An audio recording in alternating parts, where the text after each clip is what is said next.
Me thënë drejtën, surpriza më e madhe është barazimi i Brazilit, duke ditur emrin e madh që ka Brazili, duke ditur nga 2002 po presim që Brazili të rikthehet ai i madhi, por ndeshja me Marokun ishte një zhgënjim shumë i madh, me thënë të drejtën. Maroku dhe i vogël Brazili. Me thënë drejtën po. Në 20 minutat e para sikur kishin ndruar fanelat, sikur verde oro ishte Maroku dhe Brazili ishte e kundërta. Gjermania bëri detyrën, por mendoj që akoma nuk është parë Gjermani kundër një kundërshtarit vërtet, sepse skuadra kundërshtare ishte e dobët realisht.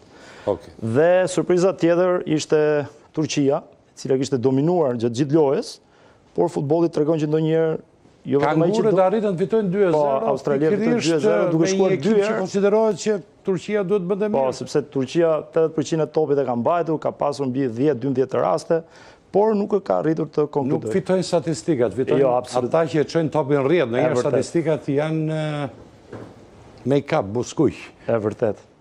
Ari Erapaj, faleminderit që jenë në studio, kënaqësi që të kemi, një ndër lojtarët e perspektivës së kombëtarës të Partizanit, por tashmë në kampionatin Ukrainës. Përshëndetje. Mirëmbrëma Altin, faleminderit për ftesën. Larg Shqipërisë, por me pushime direkt vjen këtu.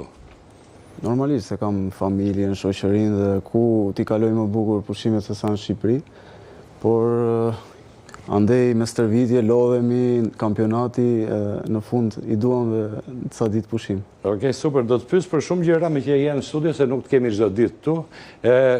Si shikon këtë kampionatin botror, si ka nisur? Mendoj që është kampionat interesant me këto ndeshjet që kanë nisur tani, edhe unë do të shtoja për Brazilin që ishte një surprizë të themi që duket nga emri Brazili, mendojmë të gjithë që mund të fitoj me diferencë, por që ky është kampionati botror, ka ekipe që bëjnë dhe surprizën dhe prandaj jep më shumë bukuri.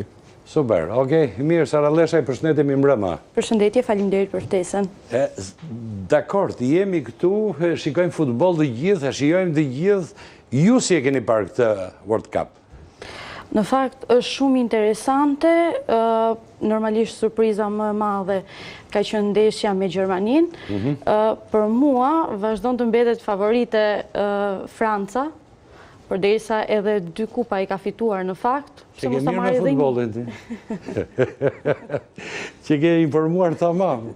Të pëlqen futbolli? Po nga pak. Nga pak, okej. Nuk është se jemi shumë e fushës me futbollin, po përpiqemi që ta ndjekim. Mirë që paska herë tamam në emision. Okej, kënaqësi që Jele Dionbardhi Matrix vjen sërish këtu nga palestra. Shikon në këtë botror muskuj? I vetmi që themi që është i disiplinuar është gjithmonë mbetet Cristiano Ronaldo që e tregon edhe në fush pjesën e fitnessit. S'ka nis ndeshje, ka e be? S'ka nis. është e sigurt. Është e sigurt, nuk ka nevojë të nisi. Edhe uroj këtë botror ta fitoj. Ka i vjeç edhe e mban këtë ritëm. Disiplina. E hekurt. Është disiplina e hekurt. Vetëm kështu mund të bëhet. Rrugë tjetër s'ka. Rrugë të shkurtër s'ka. Ti vetë çka ke fituar çka kompeticioni? Bodybuilding, kampionatin shqiptar, kampionat balkanik. Kampionat balkanik? Këtu edhe disa kompeticione. Pak publicitet, reklam, publicitet ke marrë që ke fituar kampionatin balkanik? Apo këtu e konsiderojnë kështu, kampionat balkanik sërgjë?